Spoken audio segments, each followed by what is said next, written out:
Morning VC. From 1961 to 1964, I lived in Hawaii.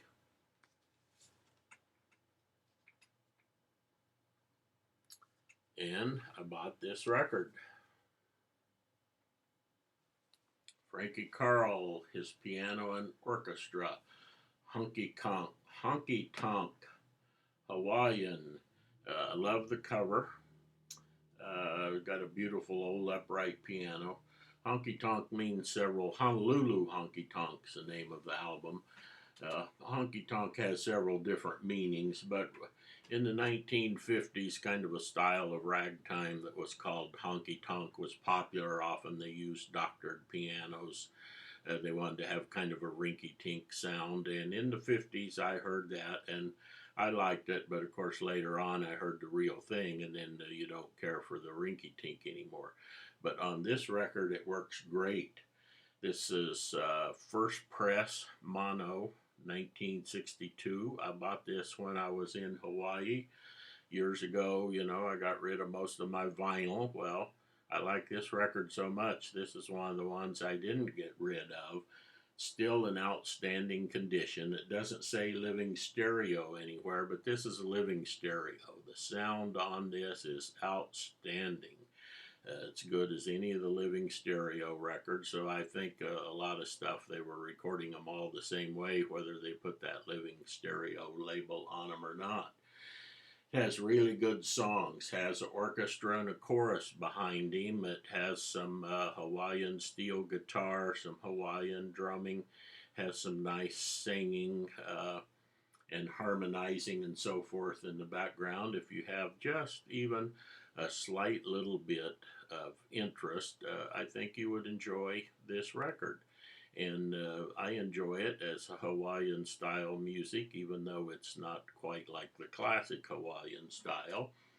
So there's a VC member named Kaiwaza. I'm going to put a link down below for him. He lives in Hawaii. He just collects Hawaiian, Polynesian music, has a huge collection, is extremely knowledgeable. His videos are all real interesting, and he does a bunch of needle drops. So after he shows the records, you get a little sample of what each record sounds like. He also has a couple other channels, one where he plays the complete song off of some of the albums.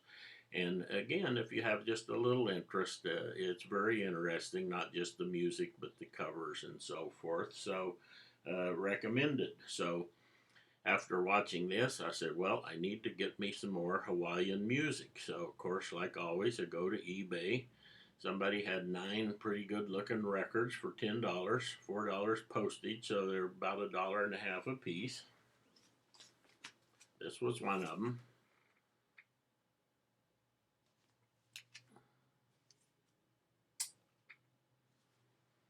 Blue Hawaii, Billy Vaughn. Okay. This is my first Billy Vaughn record. Probably going to be my last Billy Vaughn record. His records are categorized as easy listening. This is on Dot Records. It's a good sounding record. Couldn't find a date on it. It's also mono.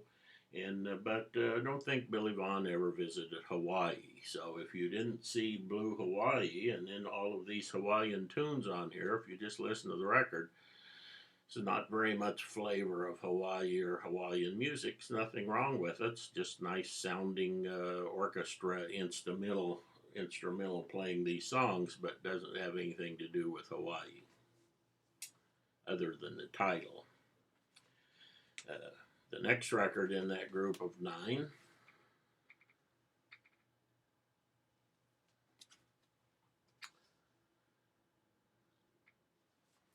Hugo Winterhalter Goes Hawaiian. Well, I think Hugo probably maybe actually went to Hawaii. There's a lot of Hawaiian flavor in this record. Very well done. It's a Victor living stereo, so the sound quality is excellent. Plays all of the good, a lot of the most popular Hawaiian songs. So this was very enjoyable. Then, a little while back here, there was a guy was culling his collection, going to get rid of about 1,000 records, and I bought some records from him. They were always in really good condition, well cared for. Most of them are $2 a piece. So this was before I even got the idea of Hawaiian stuff. I just picked up this record. Hawaii's Greatest Hits. Prince Kalua and the Tropic Islanders. On Epic Stereo. This record is 1963. I don't know who Prince Kalua is, and the Tropical Islanders. This record is outstanding. Now, I say this is probably a tourist type Hawaiian music, maybe not what the locals might listen to, but it probably may be like a Hollywood version of what Hawaiian music, but the musicianship is outstanding. The recording itself is outstanding. The pressing is outstanding. I bought a number of these new records, 45 RPM, half speed mastered from the original analog master tapes and so forth.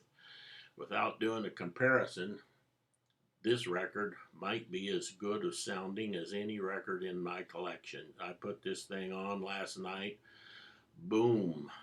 Big three-dimensional sound stage. It's like Prince Kalua and his Islanders were right there in the living room.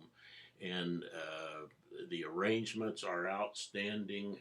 This is just really excellent record, and this is probably something that you can pick up.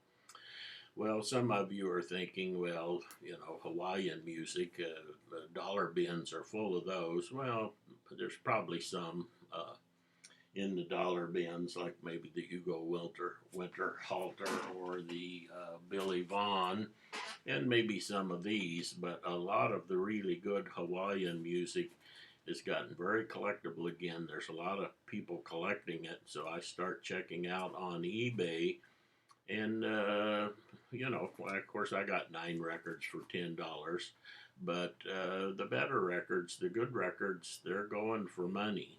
And I mean, $10 and up for a lot of decent records, or maybe 20 or 30, which seems like a lot. And then one of the recent videos, Kaiwaza, shows an album, and this particular group has another album that he doesn't have, and there's somebody on Discogs, eBay, or something has a copy for $500. So they're not all cheap music, and if you just have a casual interest, I suggest you go over there and check his channel out, and I hope you enjoyed this. Aloha!